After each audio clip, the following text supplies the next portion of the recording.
Now, this one mind or one heart that we're all involved in, this is something that motivated me to come up with a campaign, an initiative, moving beyond these webinars and other things that we do.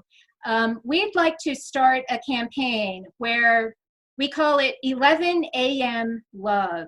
So a.m. in the United States means in the morning. So at 11 o'clock in the morning, feel love. So last week at our, or 2 weeks ago at our webinar on March 26th, I talked about the heart's electromagnetic field. This is studied by the HeartMath Institute in California.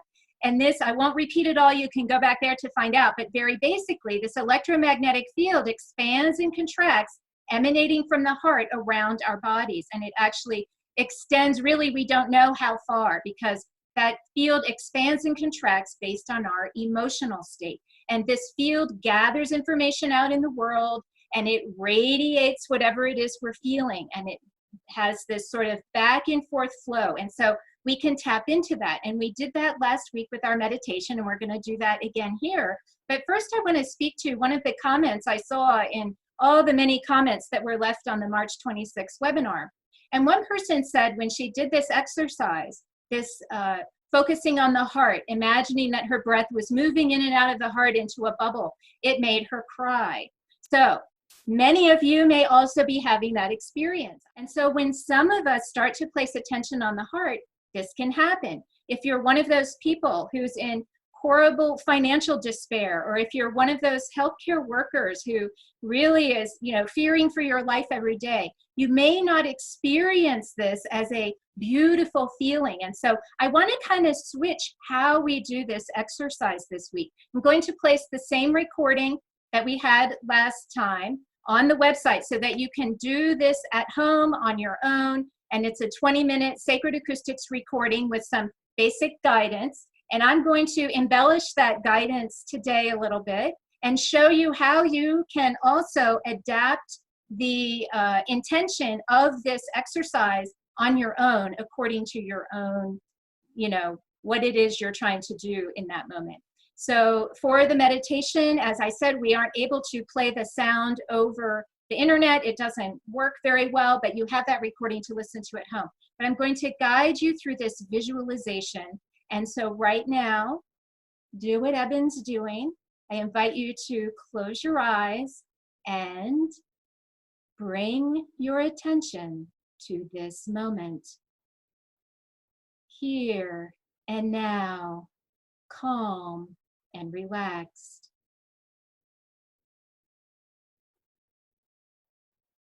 Become aware of your breath as it moves in and out. As you breathe in, silently say, let. As you breathe out, silently say, go.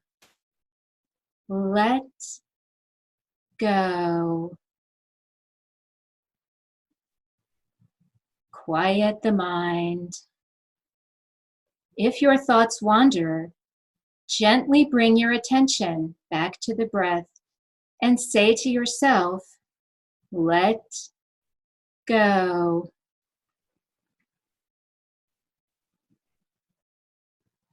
Now, move your awareness to your heart center and generate a feeling of gratitude, trust, and allowing.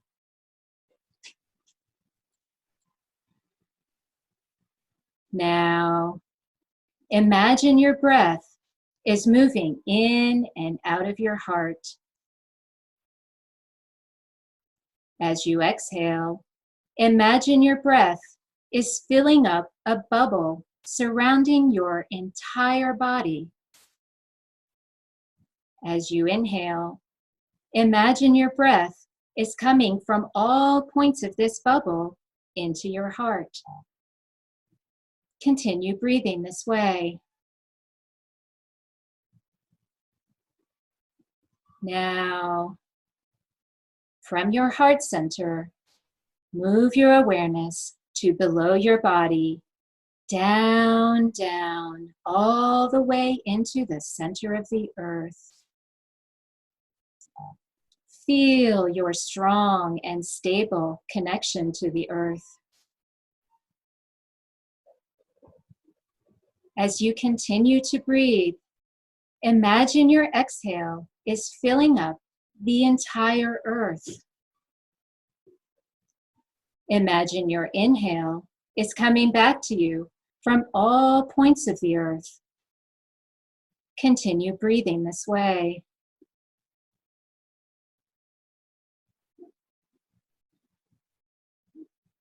Now, move your awareness from the center of the earth back into your body and into the heart. Using your breath, feel your heart expand to encompass all souls in your surrounding area, all souls in your entire town, all souls in your entire country, all souls of healthcare workers and first responders, helping us all souls working to serve our communities in grocery stores, mass transit, and more. All souls who are suffering from illness of any kind. Using your breath, feel your heart expand to all souls who have left this physical world with no loved ones nearby. All souls in challenging situations around the globe. All souls on earth, united as one consciousness, one mind, one heart. All souls on earth joined together through the binding force of love. Using your breath, feel your heart expand to encompass the united souls of earth and beyond.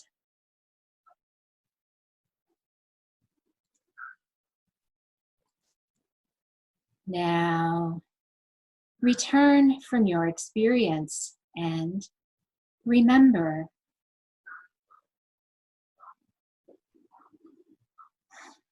Okay, I can't see you all, but I can feel you all. And when you do this meditation on your own at 11 a.m. every day, ideally, wherever you are around the world, if you can imagine this meditation, all those who are able can radiate their gratitude and love to all of humanity.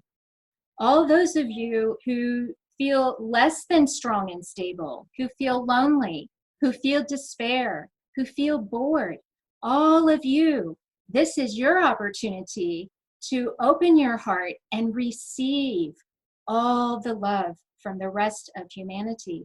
All of humanity can do this together. We do this by feeling our own hearts, and by feeling our heart, we're connecting with all hearts around the globe. So 11 a.m. love is for all ages. I encourage people, if you have young children, teach your children this exercise. Teach them how to generate gratitude and imagine that it's going out in their breath in a bubble surrounding their body. Children can do this so much more naturally than adults, generally speaking, because they haven't built up all those hurts. They haven't covered up all their traumas yet. The younger the child, the better. I cannot wait to teach this to my 2-year and I think 4-month-old grandson, who is just starting to talk, and he calls me Oma, and we've been FaceTiming, and we feel each other through that connection when we can't be together. And this is how we can stay connected. Nora O'Donnell on CBS News referred to as spiritual connection, and this is the spiritual connection we share. It's that love for all humanity. It's that love for all of our loved ones that keeps us home to protect those healthcare workers and all those vulnerable people, some who don't even realize yet that they're vulnerable. I know this has taken many people by surprise. And so all of us can do this effort together. And again, I want to repeat, this is something we can all do on a daily basis, ideally at 11 a.m. love. And all of you who maybe joined us a little later, if you can put in the chat screen where you're from, this will really reveal to all of us how many time zones are we covering throughout the world, because at any hour of the day, somewhere in some time zone, there are human souls generating these feelings of love, and they naturally radiate to the world without you having to do a thing. This is something that can bring us hope and healing. And I hope that you all can get behind this effort of 11 a.m. love, the united souls of Earth. We know no boundaries. We are all in this together. And Eben, I think, has a few more words to add. Yes, I would just like to add, I mean, no one doubts that this is a very challenging time. I saw a graphic today showing the economic issue, especially unemployment, and compared it back with the crisis of 2008. And it makes 2008 look like a picnic. But the thing is, we are together in this. We can grow together, remembering gratitude for all the blessings in our life, taking this time to pause, realize that the pollution over Wuhan has disappeared. All the pollutants often seen over industrial parts of the rest of the world, including Italy, have now gone clear. You can see fish in the waters of Venice. In many ways, Homo sapiens' attack on the world is temporarily abated. This gives us time to pause and think about our roles and how we live our lives. And although it looks very dark in terms of economic and medical situation, the reality is we will get through this, and we will come out of it more connected, stronger, and smarter. This kind of a challenge can help us to grow tremendously, and that is growth as a culture. All the polarization that we've seen in kind of politics and the wars and refugees over the last few years, this is time to rethink every bit of that and come together to realize that our main function here is to help each other. The more we can make choices in our lives out of love, compassion, kindness, acceptance, mercy, when necessary, forgiveness, these are all lessons that we can take to heart, especially in facing this kind of challenge.